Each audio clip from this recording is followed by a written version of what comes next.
Good morning प्यारे student and welcome back to my YouTube channel let's discuss.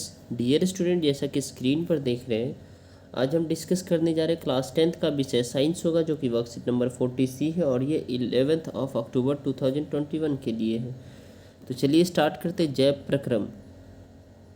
पौधे के लिए नाइट्रोजन, फास्फोरस तथा दूसरे खनिज लवणों के लिए मृदा निकटतम प्रचुर स्रोत है। यानी पौधे के लिए जो डियर स्टूडेंट सबसे ज़्यादा ज़रूरत है, नाइट्रोजन है, फास्फोरस है और खनिज लवण यानी वाटर है, मिनरल्स है, ठीक है, इस सब की ज़रूरत है।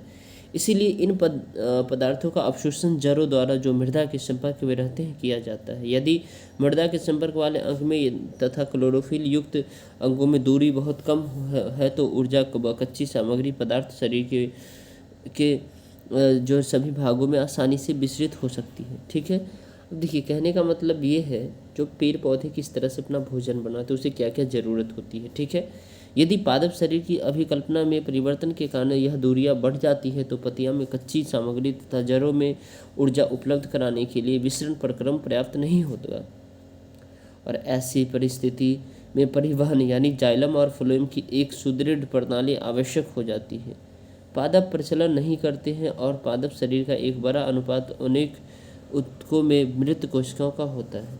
यानी पादप जो है ना प्रचलन नहीं करते हैं और पादप शरीर का एक बड़ा अनुपात जो है ना बड़े अमाउंट में जो है ना ऊतक में मृत कोशिकाओं का होता है। यानी क्या होता है, मरा हुआ कोशिकल होता है। इसके परिणाम स्वरूप पादप को कम ऊर्जा की आवश्यकता होती है तथा वे अपेक्षाकृत धीमी वहन तंत्र प्रणाली का उपयोग कर सकते हैं। अब आपको देखना डियर स्टूडेंट ये है, यहाँ देखिए ये चित्र है, एक वृक्ष में वाष्प उत्सर्जन के समय जल की सामग्री, यहाँ से जल वगैरह ले रहा है। ठीक है, जल वाष्प देखिए यहाँ ये सारे जल यहाँ तक पहुँच रहा है। ये जो आपका जो है ना गाढ़ा ये हरा कलर है ना, वो क्या है, वहाँ से पानी पहुँच जा रहा है। ठीक है, अब देखिए पादप वहन तंत्र तंत्रिकाओं से भंडारित ऊर्जा युक्त पदार्थ तथा जड़ों से कच्ची सामग्री का वहन करते हैं। पादप में दो मुख्य चालन पर नलिकाएं होती है। जाइलम जो मृदा के पास जल से खनिज लवण का वहन करते हैं और फ्लोएम पत्ती से जहाँ से संश्लेषित होते हैं। प्रकाश से संश्लेषित के लिए उत्पाद पौधे के अन्य भागों तक संवहन वहन करता है। ठीक है, जाइलम और फ्लोएम के कार्यों में अंतर लिखे। अब देखिए जाइलम और फ्लोएम ये बहुत इंपॉर्टेंट है प्यारे स्टूडेंट, इसको आपको याद रखना है। जाइलम क्या होता है, जाइलम पदार्थों में जल और खनिज लवण का वहन करता है। यानी जो हरे पौधे हैं उसमें जड़ से जो है ना क्या करता है, पदार्थों में जल और खनिज लवण का क्या करता है, वहन करता है। ठीक है, ऊपर ले जाता है और हरे पौधे में भोजन बनाने के लिए हेल्प करता है। ठीक है, और मृदा से पत्तियों तक बाष्पोत्सर्जन, पत्तियों के जल से अणु का बाष्पोत्सर्जन एवं चूषण उत्पन्न करता है, जो कि जल को जड़ों से में उपस्थित जाइलम कोशिका द्वारा खींचता रहता है। यानी फ्लोएम क्या होता है, फ्लोएम पत्तियों के से पादप के अन्य भागों में भोजन का वहन करता है। यानी भोजन जब प्रिपेयर हो जाता है उसके बाद वहाँ से वो क्या होता है, वहन करता है आगे। ठीक है, फ्लोएम भी में गति ऊपरीमुखी या अधोमुखी से हो सकती है। यानी पत्तियां से अन्य भागों तक गति पादप की आवश्यकताओं पर निर्भर करती है और ऊर्जा के लिए उपयोग करती है। ठीक है, अब है बाष्पोत्सर्जन क्या होता है, पादप के वायवीय भाग द्वारा वाष्प के रूप में जल की हानि की प्रक्रिया। यह प्रक्रिया पादपों की निम्न रूप में सहायता करती है। ठीक है, तो चलिए इसे हम देखते हैं प्यारे स्टूडेंट। जैसे देखिए जल के अवशोषण एवं जड़ से पत्तियां तक जल तथा उसमें विलय खनिज लवणों की ऊपरी मुखी गति होती है, यानी बाष्पोत्सर्जन। यानी पादप में ताप के नियम में सहायक करती है कौन, बाष्पोत्सर्जन।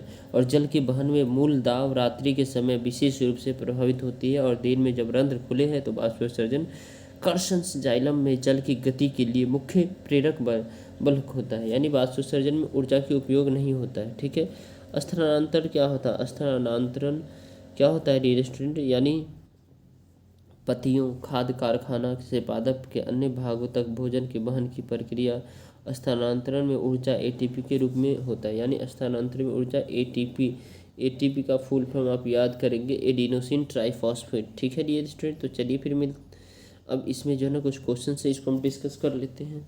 राइट, तो देखिए ये क्वेश्चन है 1 to 5, चलिए इसके आंसर को देखते हैं। क्वेश्चन नंबर फर्स्ट है, उस संगठित पादप में वहन तंत्र के घटक क्या है, तो जाइलम और फ्लोएम है। ठीक है, पादप में जल और खनिज लवण का वहन कैसे होता है? तो जाइलम में वाहिकाएं तथा वाहिनिकाएं होती है। जाइलम जल तथा लवणों को मृदा से पत्तियों तक वहित करने में मदद करती है। पादप में भोजन का स्थानांतरण कैसे होता है? तो पादप में प्रकाश संश्लेषण से बनाए गए भोजन से पदार्थ प्राप्त पोषक तत्व का परिवहन फ्लोएम नामक ऊतक द्वारा होता है। भोजन से प्राप्त पोषक तत्वों का परिवहन स्थानांतरण कहलाता है। इन पोषक तत्वों का स्थानांतरण विशेष रूप से जड़ के भंडारण अंगों, फलों, बीजों तथा बुद्धि वाले अंगों में होता है। ठीक है, फ्लोएम द्वारा स्थानांतरित आवश्यकता अनुसार दोनों दिशाओं में होता है, अर्थात नीचे से ऊपर की ओर तथा ऊपर से नीचे की ओर।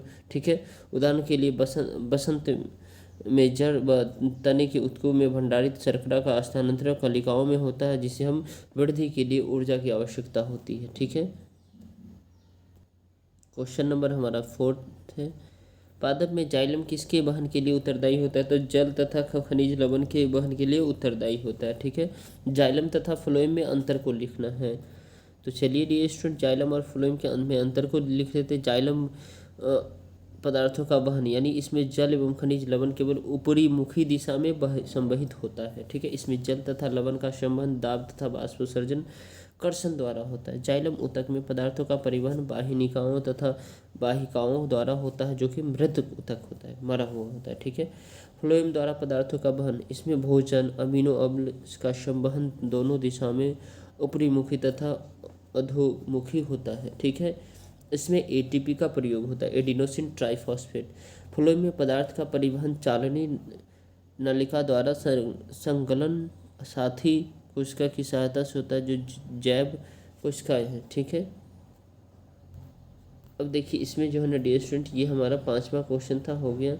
लगता है ये वीडियो आपके लिए हेल्पफुल है, तो इसे ज़रूर लाइक करें। चैनल पे नए हैं तो चैनल को सब्सक्राइब करें और वीडियो को शेयर करें। ठीक है, क्योंकि इस चैनल पे एमसीक्यू अब स्टार्ट हो रही है।